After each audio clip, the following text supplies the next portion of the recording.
Peter, welcome to the show. Hey, Emma, thanks for having me. Looking forward to be here. My pleasure. This is one of those interviews that it's taken forever to schedule, but we made it happen. I'm really glad to have you here.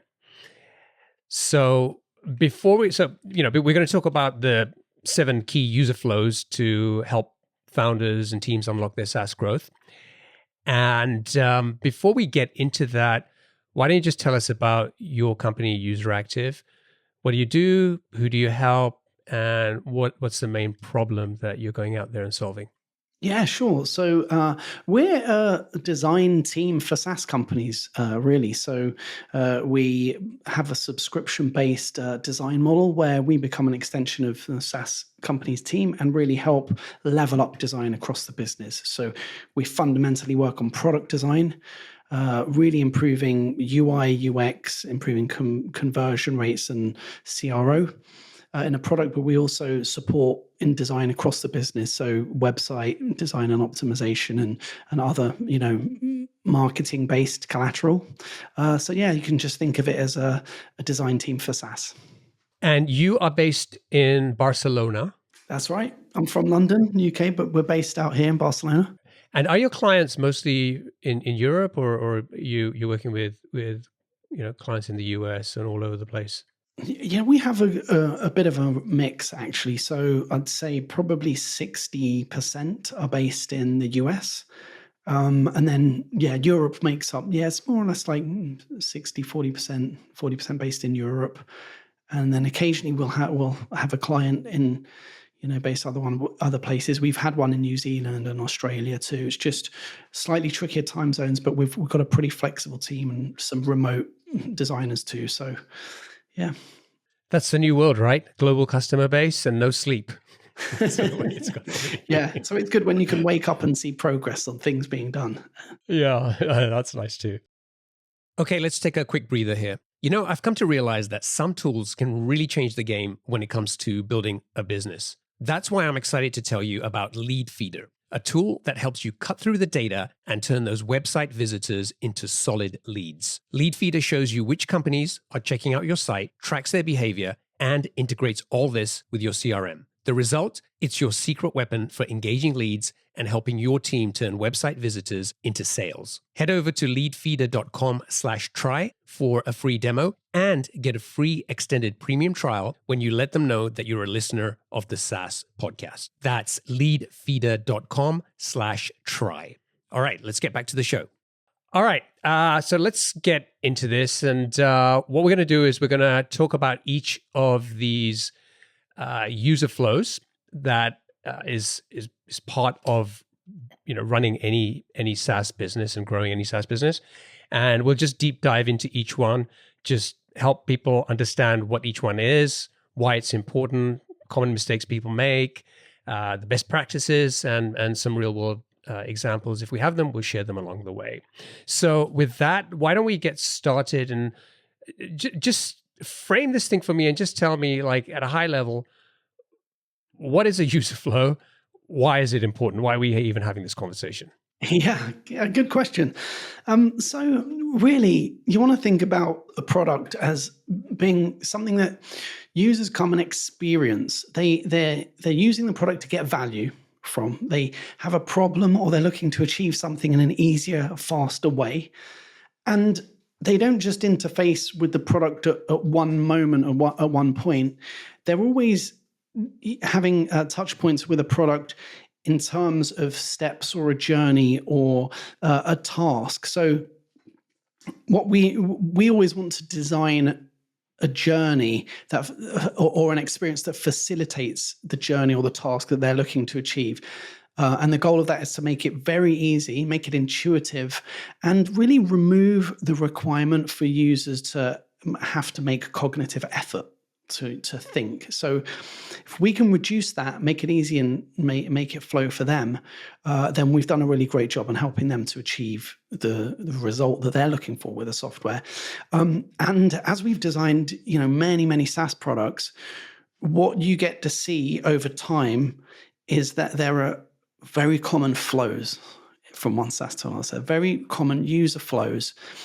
And when you start to look at a product as a series of flows, you can then, it really then helps you design an experience that's enjoyable, that's easy to use, and that builds up loyalty within your user base. Yeah, I think that's a great way of framing it and just thinking about this in terms of flows. So let's dive in. The first one, sign up flow. I think everybody knows what that is. You got to get people to sign up for your SaaS product. Otherwise, nothing else we're going to talk about matters. I mean, at the end of the day, every product has a sign up form, a sign up process. They're pretty much, largely all the same. What kind of issues do you still see when you work with clients? I would say one of the key issues that we see over and over again is friction being present within a sign-up flow. So you can think of a sign-up flow as a fairly brief kind of process, but for some SaaS companies, it can actually be a bit longer and require more. But we think of it as starting on the website. So a visitor lands on the website. Now, is it really easy for them to just sign up and try out the product and actually get from the website to being into the account? How easy is that? First of all, there's one thing you want to do is communicate the value of the product and what it can achieve, and help your visitor visualize your product being able to solve their problem. Okay, is this thing going to be the tool that's going to help me achieve X or Y?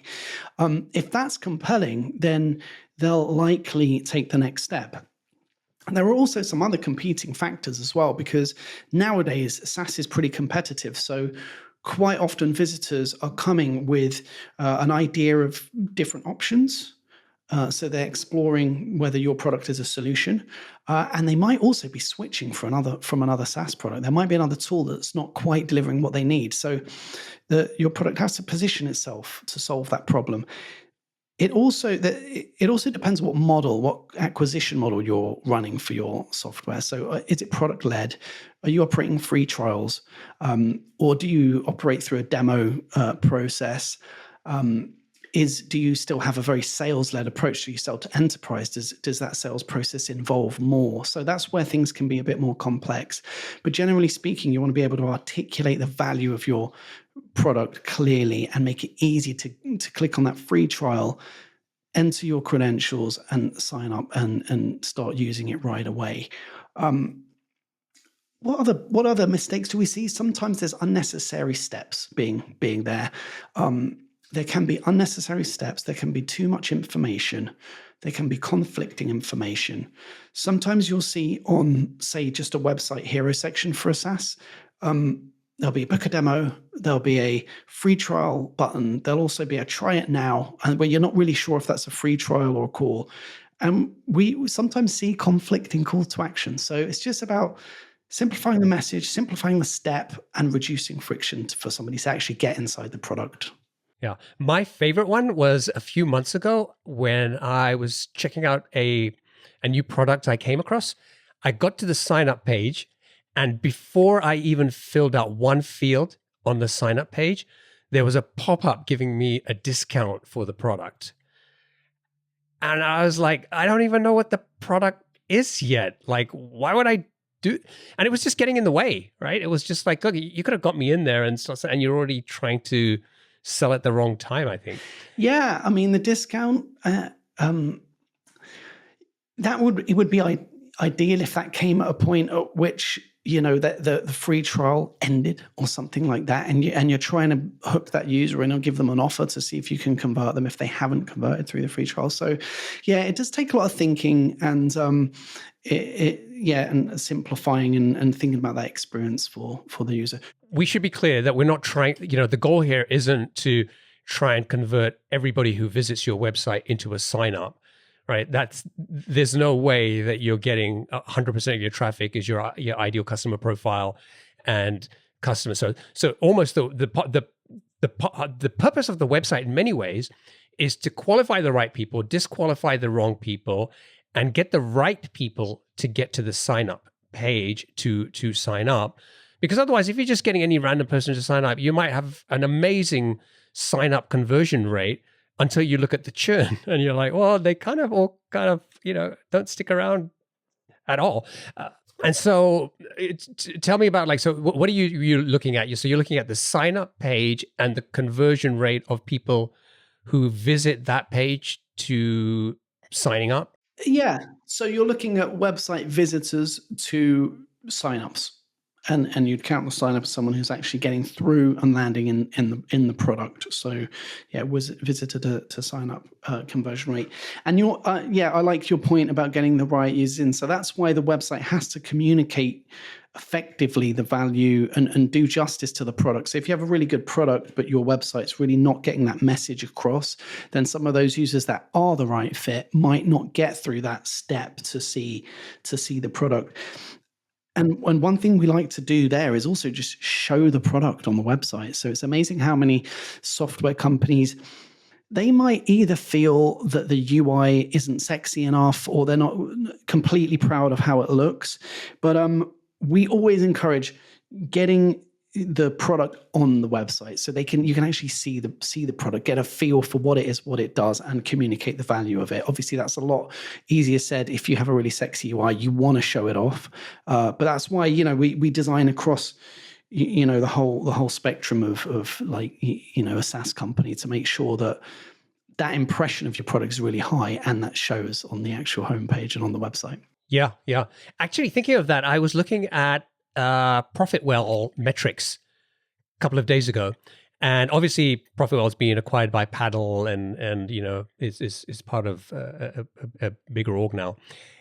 What I liked about what they're doing, and I don't know if it was always there, maybe it was. Before you sign up, they have a link to a demo of a product, and it's not click a demo, fill out some form, wait for some sales rep to contact you or whatever. It's literally you click the link and you are in the product, and you're kind of getting a feel of some dummy data. You're able to click through the navigation. And what I liked about that was that you're giving people a quick feel on and what to expect before they get in. You're also avoiding this thing where you sign up a bunch of people who are just curious and tire kickers, and then you're emailing them forever and nothing ever happens out of that. So I like that. And I just wondered why more SaaS companies didn't do that. It seems like a great way of just saying, here's a really easy way, frictionless way to get a feel of the product before you even sign up. It's a really good point that you've just touched on. We've seen this becoming a little bit more popular now. It's this login-less demo or login-less experience of the product. So we've actually been designing one. So if rather than landing on the homepage and having all of this communication and signing up for the product, if you can provide the product experience right away in the URL, the user is already in there. They're already getting activated. So it's a great way to do it, especially if you have a very intuitive product that does a easy to perform task. So one company that we work with, ListKit, they're a competitor of Apollo, and you can go there to gather data on prospecting data, so emails and phone numbers of decision makers. But part of their free trial is you get some credits to actually get some data and get a feel and experience the data. But they have a really great searching functionality. So one test that we're doing is to just provide an experience of that search right on the website. So you land there and you can go straight in and start finding contacts that you're looking for. And that's essentially, you're in a free trial already, but you haven't had to have that friction of signing up. So it's a really neat way for the right kind of product to get the user, invested in the actual experience. Yeah, and the other one that just came to mind was Card. So AJ, who is the founder of Card, I think he's been doing this for years. So people who aren't familiar, Card is basically like a one-page website builder. And what he does, or what he did, was you can go to the site. I think it's card with .co, I think. And you can start building your website without signing up. So he lets you go through the process, like, okay, pick a template, fill out content, do this, bum, bum, bum. And then at the end, okay, you want to save this, sign up, and we can, keep going. Or if you don't care, you can move on. And Yeah, it's great. I mean, that's great. It gets people to see how easy it is. If you've built a really great intuitive experience, it's great for people to see how easy it is. And then also they've done a little bit of work. So they might want to use that. They might not just want to, abandon that process. And then it's more compelling for them to make an account. There's more incentive for them to just sign up and say, okay, well, I've made something there. I want to save it or I want to use it. so we should move on to we've got 6 more flows to talk about.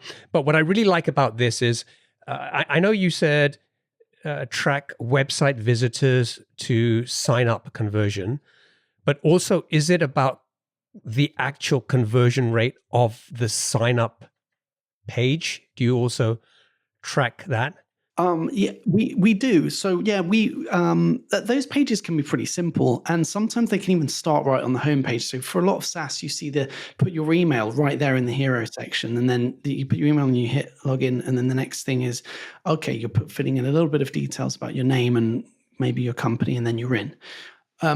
For others, you'll click on it and you might land on that screen, which is just set your username and password, put your name and email address in, but there is an opportunity there to do some kind of promotional or marketing content. So on those kind of screens, we like to give a bit more of an idea of value of the product.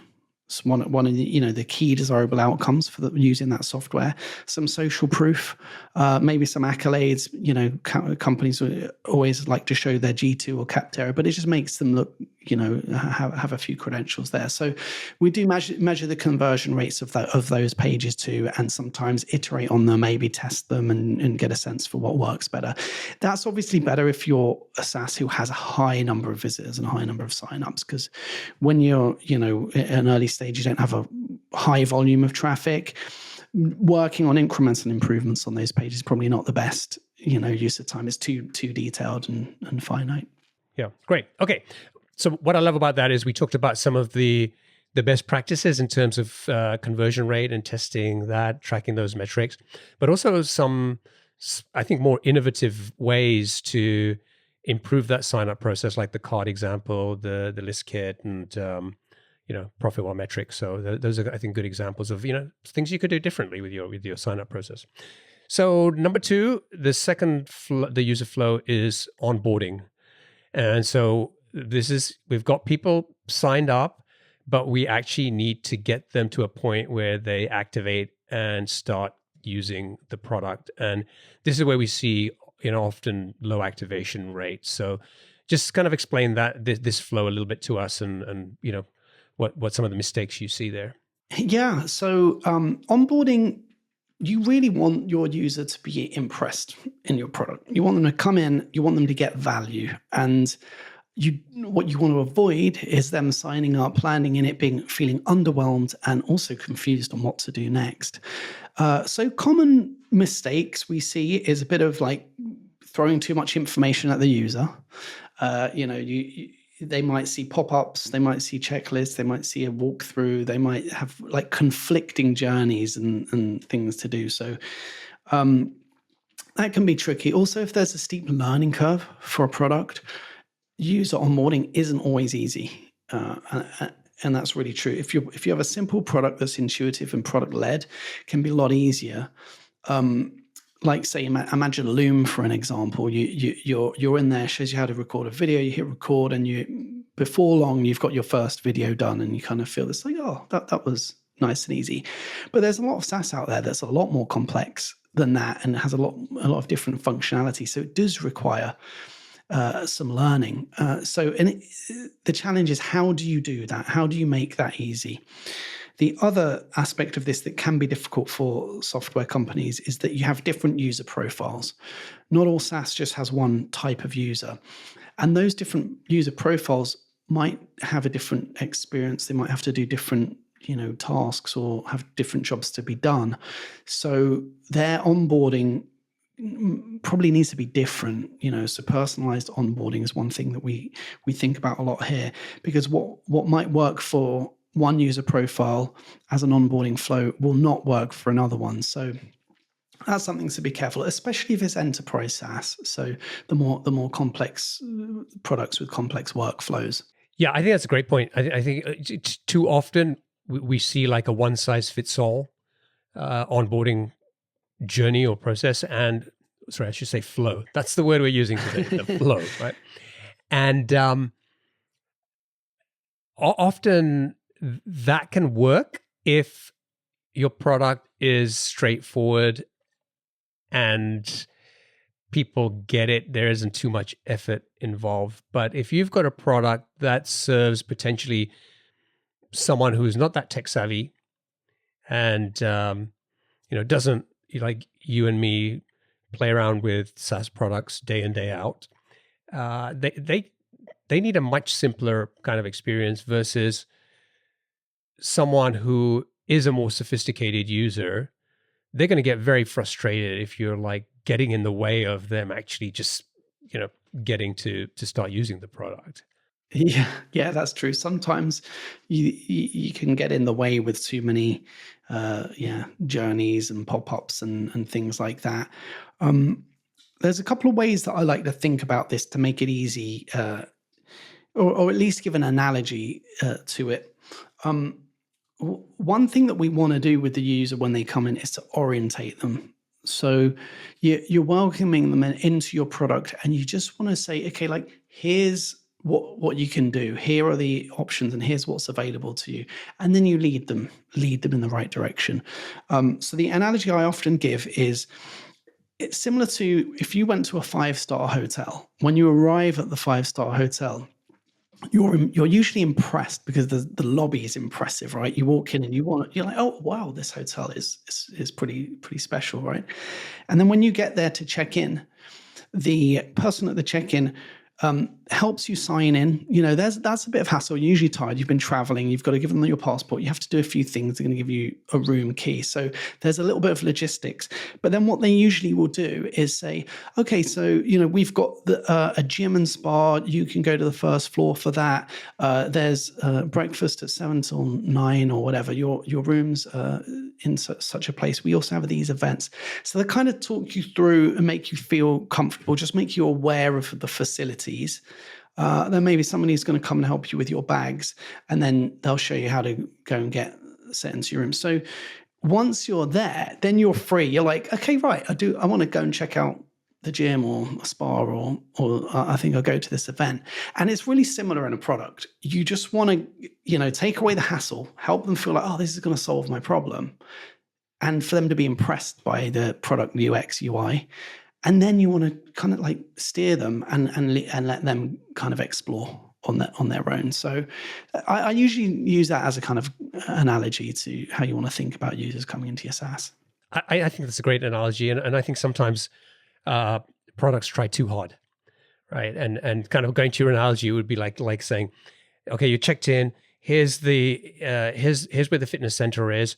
Here's a map for the fitness center. Here are the instructions on how to use each piece of the equipment inside the fitness center.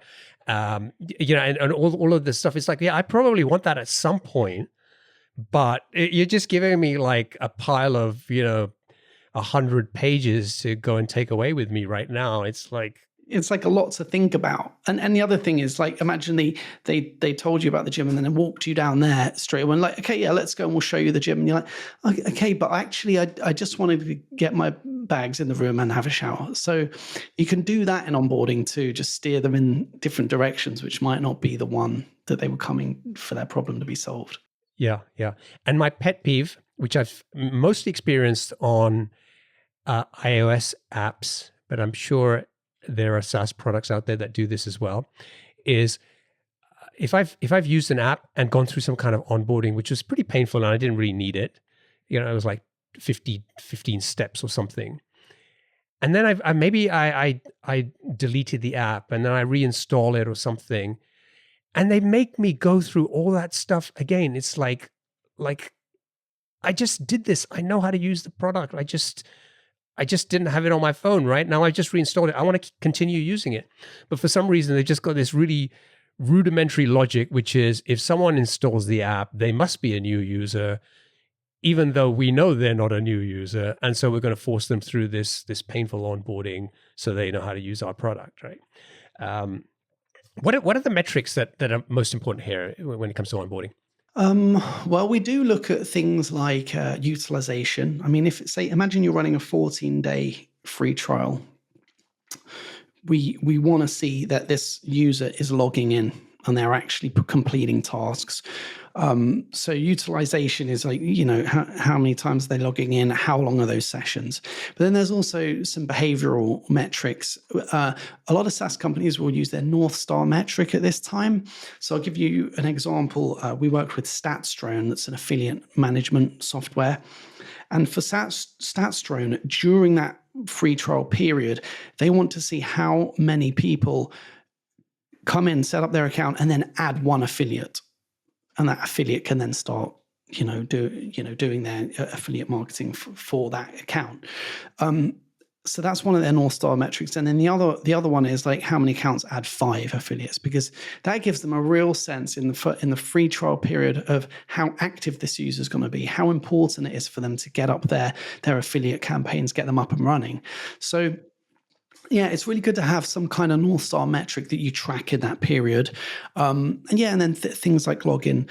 We do consider the upgrade conversions during onboarding, because really that's part of the process. Some software obviously has a lot of different models. So some might have a free trial, some's a demo, some they might need to put in their credit card at sign up. We didn't touch on that in sign up, but that's also something that's often high level friction, but for some companies it works better. So yeah, those are the types of metrics, activity, and then sometimes, if it makes sense, the upgrades or conversions. With onboarding, the example you gave there about adding the first affiliate to their account, that's really about whatever that time to value is, right? So we often talk about getting users to that aha moment where they've not only signed in, but they understand how to at least complete something that demonstrates the value of your product. And I think most founders will know, okay, if I could just get them to do this one thing, I know they'll see value in this. What's the best way to track something like that?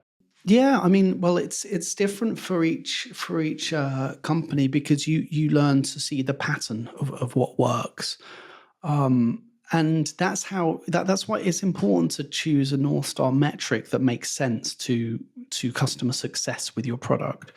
So there's just a number of what's interesting is how different the North Star metrics are for each SaaS company. And it's all tied to the customer, the customer objective, or what success looks like for them using the product. But I think the best way for that is examples. Like for ListKit, that there's a free trial which includes 50 free credits. If a user comes in, does a search, uses up those 50 free credits, downloads them, and then is coming back, logging back in again, and then buys more credits. I mean, that can happen in onboarding, but that's obviously a really good sign of intent. Because with things like that, you could have somebody coming in, using the credits, then they go away, they don't use the product again, they just wanted to get some free credits. So yeah, it's very case by case specific, that one. Yeah. And so we've already there's some overlap between onboarding and activation. And activation is the third flow that we're going to talk about. And we've kind of already veered into that, just talking about, getting to that aha moment or value and stuff like that. So can you just explain, for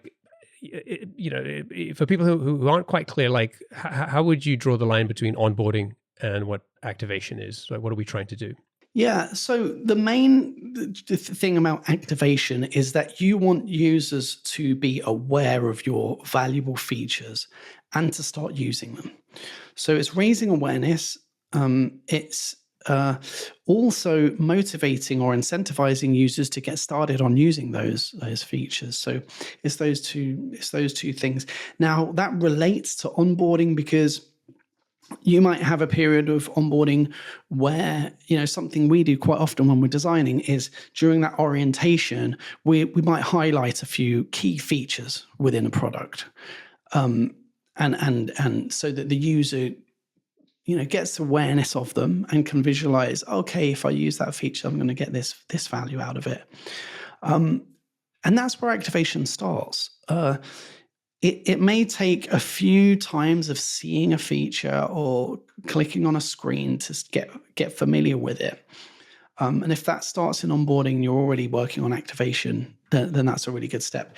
To get users to actually make use of all of the features in your SaaS, that can go way beyond onboarding, because I'll give you an example from us. We use Active Campaign, and I know for a fact we're not using all of the features in our plan. So there's still quite a bit of activation that's not happened, and we've had our account for a year. I should just say I use Active Campaign, and I've been a user for 10 years, and I consider myself a tech savvy user, and I still feel like I'm not using a whole bunch of features, but I know they're there, and I'm aware of them, right? So that's, I guess, that box gets checked. But at the same time, I understand the core features well enough, and I'm able to use them, that I feel like I get value from the product. I'm happy with it, right? So I think that's also an important thing. Just because you have all of these features, it's not like you need users to use every single one. You just need to make sure that they're aware of them, and then they're using the ones that they get the most value from, right? Is that fair? Yeah, I mean, that's really fair. The thing that you don't want necessarily is that you have some really powerful features that your user would benefit from them if they use them, but they're not aware of them, or they're not sure how to use them. So this happens quite a bit in activation. Sometimes I'm surprised how often I see this, because I spend a lot of time with founders in their product looking, we'll screen share, we're in the product and we're having a look around, doing something like an audit. It's often like before we start a big design project. I'm always surprised how many times I'll see really powerful features hidden in a settings menu or a reporting menu or somewhere in some of the core functionality of a software. And the thing is that it's ended up there because they've been working on this product for years. They've been releasing great features and functionality. And when they released them, there wasn't necessarily a section in the navigation or, in the structure of the navigation that made sense. So they've kind of found a place where it works. So part of activation, a lot of the work we do in activation is saying, hey, that's a really valuable feature. And the founder will be like, yeah, this is one of our best features. And we're like, well, we need to pull that out, surface that feature, highlight it. It should be in the main navigation. If you have a mega menu of features, we want to bring that out front and center. We might have a screen dedicated to it with an empty state which explains the feature and then has a nice call to action to get started on the flow to actually doing that. So activation can be quite a big part of the jobs to be done in delivering great software, and that's one of the things I find a lot good features and functionality that users are maybe not aware of or don't know how to find them. Do you think there's a danger with that, where you can end up like what we talked about earlier, where you want to highlight these features, but now you've given the user 100 navigation links that they could potentially go to? Yeah. Well, this is what happens when I often call this like a sprawling navigation. This is what happens when you have a software company that's either shipping and releasing really quickly, you have a big dev team, or you've been operating for years. Sometimes I'm speaking with founders who've been operating their SaaS business for 10 to 15 years. And over that time, a navigation can get pretty cluttered. So a good exercise is to kind of sit back, take stock of all of the functionality, group them into, say, 3 to 5 top level categories, and then underneath those, organize them, even if you need to categorize them again. But you see this with tools like Active Campaign or HubSpot or some of these big software companies, and what they start to do is segment out the product. So you've seen this with both of these companies, that they'll have a sales plan and a marketing plan and then a kind of CRM, and then you can bundle them up together and get those plans. So this does get a lot more challenging as your product grows. But yeah, that's why it's so important to kind of take a step back and logically assess, is our navigation logical? Is it easy for somebody to just get a sense of, what the features are? Is it cluttered? And yeah, sometimes, if you don't do that over a long period of time, the job is a lot bigger, when you do have to go back and restructure that navigation. But it's a really valuable and worthwhile piece of work to do. One thing, I mean, it strikes me is that you got to be. You've mentioned conversion rate optimization. You've got to be A/B testing all the time, really, to know. Like from what you described, there's so many different ways you could implement a flow. There's no one size fits all answer where you can, oh yeah, Peter can go to any SaaS product and say, oh, move this link from here to here, and your activation will skyrocket, right? It's a matter of like trying different things and testing and seeing what works. The one thing I've noticed with like conversion rate optimization tools, most of them have moved so up market that if you're an early stage founder, like you're gonna have to spend like $1,000 a month or something to get access to some of these tools. Like I remember like Optimizely used to be a great product. I mean, I think they had a free plan. It was pretty affordable, and now it's like, they're focused on a completely different type of customer. Do you have any favorite tools that you might recommend? Sometimes I'm surprised how often it's Google Analytics still within a product. So some goals set within there. We've been using Baremetrics, one of our client accounts. So they were already using it, and then set us up with user profiles for their company, so that we're in the Baremetrics account checking it and using it. We've used Heap on another project before. I think those are the main ones. Oh, Stripe, believe it or not, you get some really good analytics from Stripe, so you can kind of see, especially if you're segmenting plans, how many users are on which of the plans. We've been optimizing a pricing page recently, so we wanted to see the conversions and which plan they end up signing up on, and what's the split between the three different plans. And you can actually get quite a bit out of the Stripe analytics. So sometimes it's a combination. But yeah, you're right. Some of those tools, they get pretty expensive, pretty complex, can be quite technical to set up. So and one thing what you see is like you don't always get accurate data from them. So even from those, we've seen some tools where the data, we kind of know that it's not right, but not really sure why. So that you can have it's not really an easy thing. So it can be a bit challenging. Yeah. Okay, great. So you mentioned plans. Let's talk about that. The next flow is what you call the upgrade flow. What are we talking about here? Because we've got them onboarded. We've got them through activation. Why does kind of upgrade fit in at this point here? Yeah. Sometimes there can be some overlap, some crossover, depending on the product, depending on the acquisition model. But upgrade flow, essentially, it's that moment at which you're taking the user on the journey of the buying decision. They might start to feel like, hey, this tool is the right solution for us. We figured we can get the results from this tool. So they might go to that upgrade. Now, there can be a variety of steps to get there, because if you're operating a free trial, there's a time-bound aspect to this. So whether that's 7 or 14 days, you come to a point at which they're forced to make that decision. If you have a freemium model, though, that's more open. So your upgrade flow can start in many different places.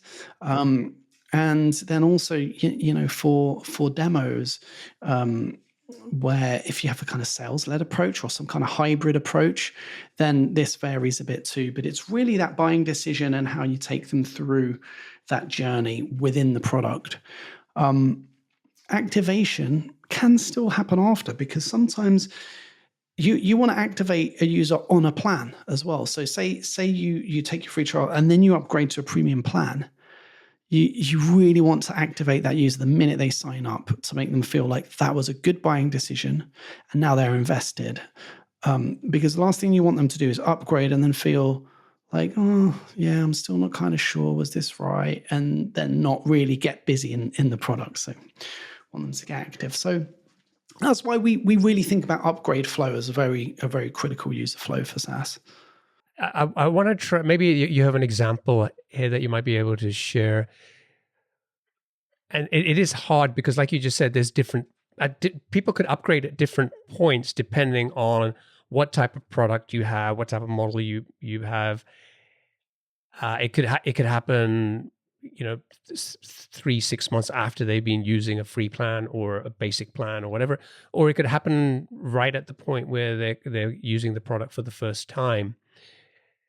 One thing I've experienced is, have you ever watched Frasier, the TV show? Yeah, love it. So there's this episode with Frasier and his brother Niles, and they go to this exclusive spa or some kind of membership thing, and they're like so excited to get into this place, and they're there and soaking it all out. And then they see a door, and they ask somebody who's like, "What's that door?" It's like, "Oh, that's for our VIP people." Wait a minute, I thought I was a VIP. It's like suddenly this experience that they were having feels lame because there's a better experience there, right? And then it's a really funny episode because then they go through that door and then they're like, "Yeah, we made it. This is the place." And there's another door that goes to the VIP people, right? And I kind of feel like that with some products where I've gone and upgraded and paid for the product, and immediately I'm seeing upgrade buttons on screen and telling me about features that I don't have. And it feels like at some point that might be useful when I'm trying to use those features, but it's that Frasier experience where I just feel like I paid and I got this better experience, and you're telling me there's something better that you don't have, right? It's almost like an anticlimax. Yeah, that's the thing. You don't want people to feel, after making a buying decision, you don't want them to feel an anticlimax. That's it, because the message you're giving them is the thing you just bought isn't good enough, because we're hitting you with the next better version of it. So when we're designing that kind of experience, it's very intentional. It's like we want to build loyalty, reinforce that was a good buying decision, and then enable them within that plan. So it's almost like sometimes you're almost doing some activation design or some onboarding design for that plan, to really help them get the most out of what they just paid for. So yeah, get the most out of the features and get using it and build that utilization and lifetime value, essentially. Yeah. It's almost like when somebody pays, you don't want them to have buyer's remorse, and you, rather than trying to do the upgrade, you almost want to reinforce that buying decision. Congratulations, you made this, you made the right decision. Let's just show you all the things that you can do now, blah, blah, blah, whatever. Right? That seems like a better experience. Yeah, like going back to that affiliate management platform, you say the upgrade and pay, the screen we want to land them on is like, right, let's get you set up and on the way to making more money from affiliates for your SaaS. And that's a compelling message. That's what they're there for. So then they're on the journey.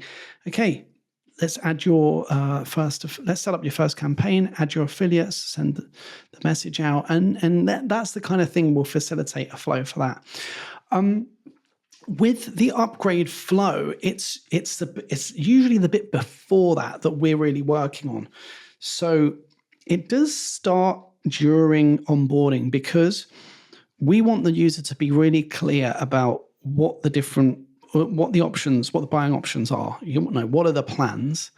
We want them to be easy to understand. We want them to be easy to identify which plan is for them.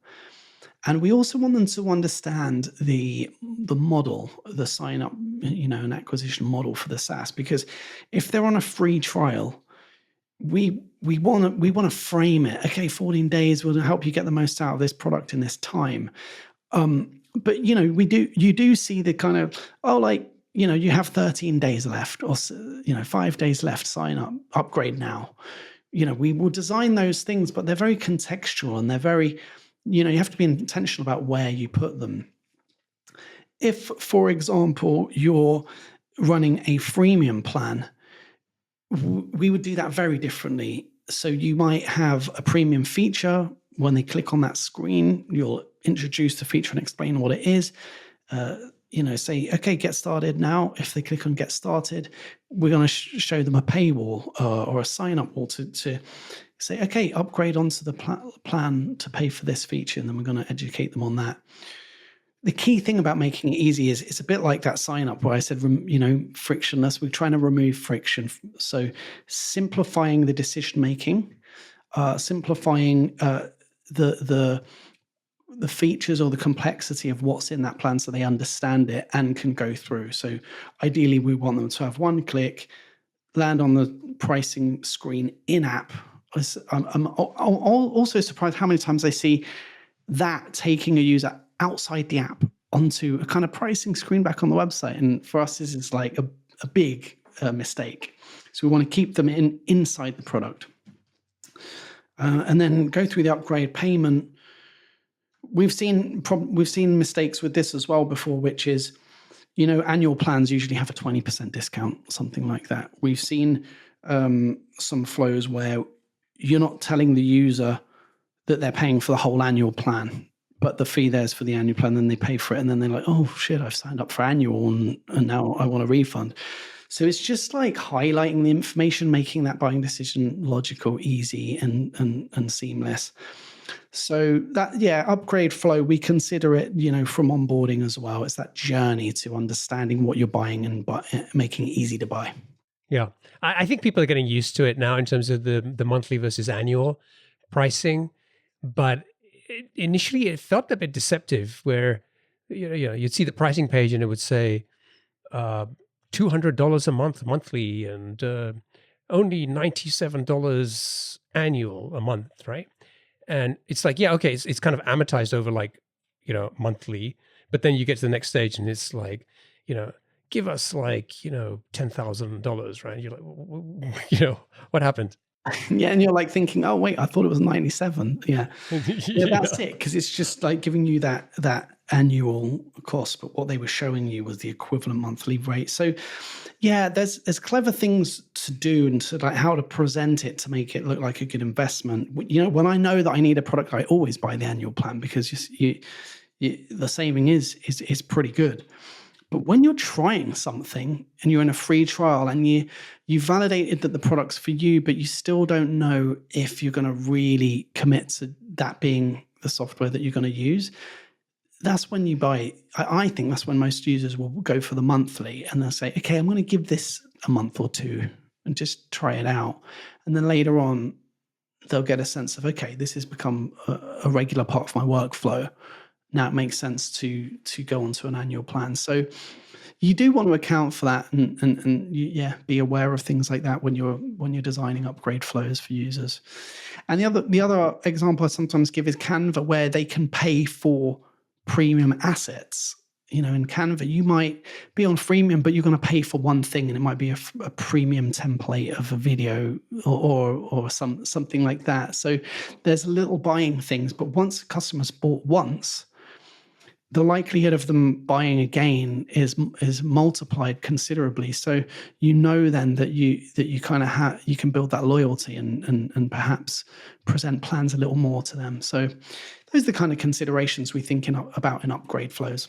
The next couple of flows, I want to get through them as quickly as possible because I want to make sure we have time for the seventh flow, which is cancellation. right? That's, I think, is going to be super important for people. So why don't we just quickly, like number 5 is really like what you described as the core product workflow. And then 6 is the integration flow. So why don't you just tell us a little bit about those and any things that you think are important for our listeners? Yeah, I'll jump into that. The core product workflow is easy for me to give a general overview of this, because the way I think about that is if you think about your SaaS, where do users spend most of their time? And what's the most valuable feature? Like if you had to pick one out. So we often think about that as the core product workflow once they've signed up and they're activated and everything else. So to go back to Active Campaign as the example, for us, it's sending out that weekly email or sending out a marketing email to your audience. So you want to make that workflow intuitive, have a great UX, easy to do, quick to get through. If I compare this, one thing I often say that I used to find MailChimp has a very difficult UX for new users. And I know MailChimp is one of the big, the main players in that sector because they've been around a long time. But when you look at the UX for new users, and I still think the UX is bad, people learn it and get familiar with it and they can use MailChimp. And it's very powerful and it's a great product. But when you use some of the modern tools that came into the market a lot later, and they just seem like a lot more seamless, a lot quicker and easier to flow through, like having your list and sending your email out to your audience. That's the difference. And it's just delivering a great UX on your core functionality in your product. I'm surprised you say that about MailChimp, and we keep talking about Active Campaign, and those guys will love us because this isn't sponsored by Active Campaign, right? but and then now we're complaining about MailChimp. But I do remember, like I think there's some things about the branding with MailChimp and everything. It's like a non-scary, non-technical kind of experience. But whenever I've used it, I'm always not 100% clear what I'm doing, what's going to happen. And I've always felt like it's easier to make a mistake when you're doing something in MailChimp, whereas the other ones are kind of like feel more cleaner and easier to understand. Yeah, I'm glad it's not just me. So I've heard a few other people say, and that you relate to that comment as well. The touching back on the branding, I think MailChimp just has really great branding. So good software has personality. That's one thing that I say a lot, and it's actually they do a great job with that. They do a great job, and to get somebody to feel comfortable about a tech tool that might be complex, making it friendly, giving it personality is a great way to do it. So it's a really nice thing to think about with design and giving users a good product experience. It's always nice when you see that happy chimp after you've sent a campaign. Yeah. Great. Let's talk about integration flow, and then we'll talk about the cancellation piece. Cool. Okay. So integrations are really important in software. Some products require an integration even to be used. And that affiliate management software, again, is a good example of this. Or often CRMs can be a good example, especially if the CRM is attached to customer activity or to a payment or billing solution. Accounting and bookkeeping is another sector where you always need to do an integration with your either your banking or something like Stripe to get your accounting information into your product. So although this is user flow number 6, it can happen in onboarding. For software like that, it's one of the first steps. So you have high level of friction right during the onboarding process, and the job to be done there is to make that integration as easy as possible. And that can be difficult when you've got a technical integration. Some of them, we've worked with software companies who have integrations that are complex, that require developers to come in and actually help. So we're designing an integration flow to facilitate that, to make it easy to invite your developer, easy to give them instructions, and then hand it back off once they're done. So that's really important for some. And for other SaaS, it's just important for them to connect up to other tools in their ecosystem, in their tech stack. So you want to make integrations be a very prominent section in your software. You want to list them out really clearly. A lot of tools will rely on Zapier to help you integrate. But if you can build custom integrations where you've connected with APIs on the tools and you've made it one click or a nice easy flow to do it, then that's better. It's just that nowadays integrations are pretty much a requirement for most software tools, to be effective for their users. Yeah. I think that's spot on, and we don't have to spend too much time on this. I would just say, love Zapier, but I often feel like I've got all these zaps set up and I forget about them, and then something stops working and I'm not sure where to look because I even forgot that I set this thing up in the first place. And I feel like a lot of times I see this in SaaS products where they defer to Zapier to do everything. And you're putting extra work on your end users. Yeah, I mean, you don't have to build native integrations and all of that stuff, but it makes it harder for users, especially if they're not technical people, versus just being able to go into your app and click and have the integration there. I know there are a bunch of teams that are working on products that make that easier for native integrations, but yeah, I think the takeaway here is know your users, know what they're capable of, and make sure you're providing an integration experience that is appropriate for them. Yeah, making it easy for them to connect up their tech stack as well. Great. Okay, so number 7 flow, cancellation, right? This is the one that we really can keep founders awake at night, right? Losing churn, people canceling. I don't know why people canceled. I often say, if I hear a founder say that, I'm like, okay, well, put in some kind of just quick 1-question survey, right? Or one click kind of thing. No one ever fills those out. It's just, and it's just, so I think there'll be a lot of founders listening saying, Peter, please give me something here, right? Like how can I reduce my churn like today? What could I do? Cancellation is a tricky one because by the time they get to cancellation, they probably made up their mind. So that's the thing. You're almost at the point of, if you can retain them, that's a great result in this. But we look at it as the best thing that you can get from the cancellation flow is the learning experience. Have you ever seen a SaaS where they hide the cancellation or make it like impossible for you to cancel? Yeah. So I've had that experience before, and you actually have to contact them and say, I can't cancel this and I really need to. And you're kind of wondering if anyone's going to get back to you.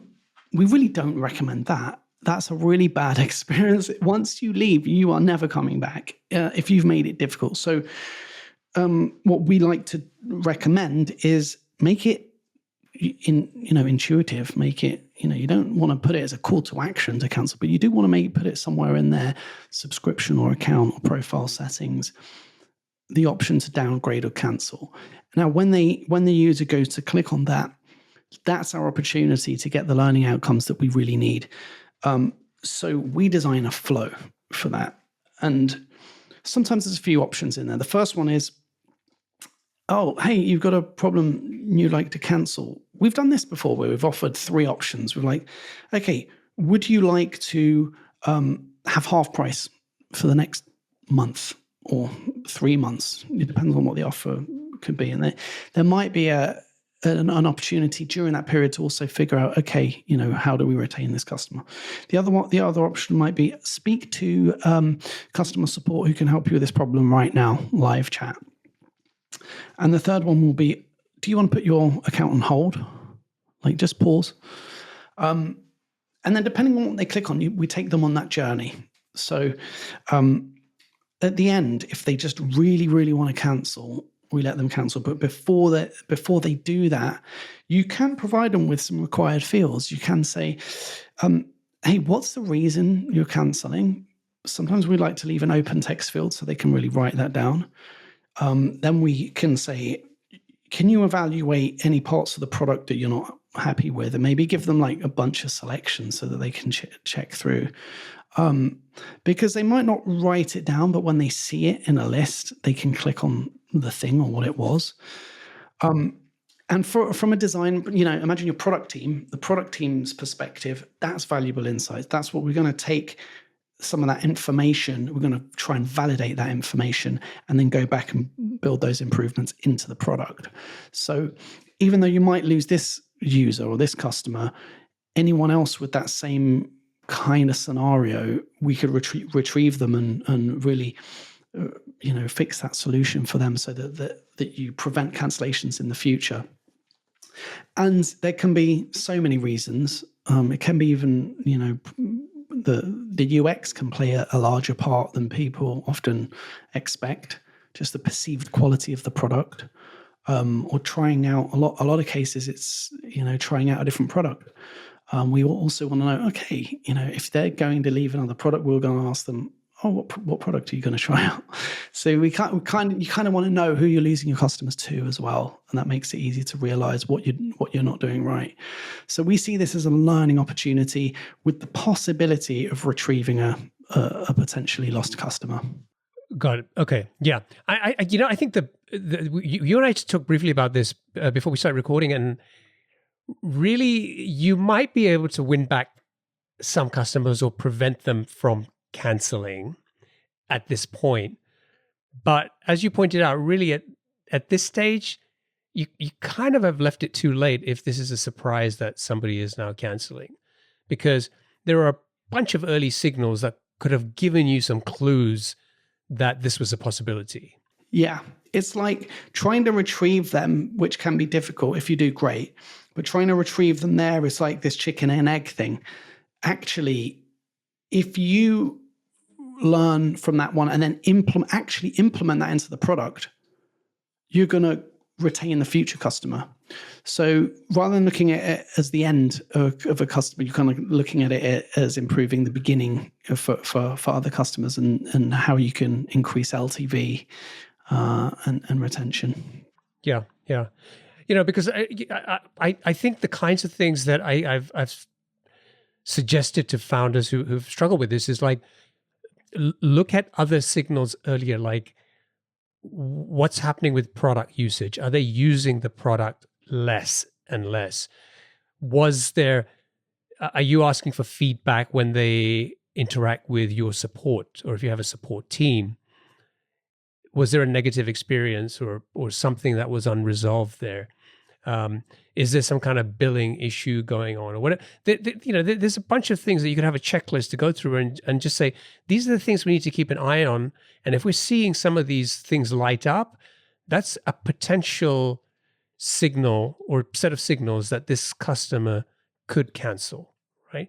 And so that's the time to save that customer or keep them around than waiting until when they're on the cancellation page, right? I mean, all of that work comes before that customer actually comes to the product. So you have to do the product work to make sure that when they come, they have a great experience and it's good. I've got one example of this, just improving the product experience and how that had a big impact on, say, conversions and retention, is that we worked with one company, Prospect CRM, who has a wholesale and distribution CRM. And the founder had a suspicion that the dashboard, when users first log in, is not very compelling. What they did was they just put a few stats on there, which they thought, okay, these will be useful for users. So he had that feeling, and I think founders, a lot of them do have this kind of gut feeling of the area that, or different areas that need to be improved. So we said, okay, let's redesign this dashboard.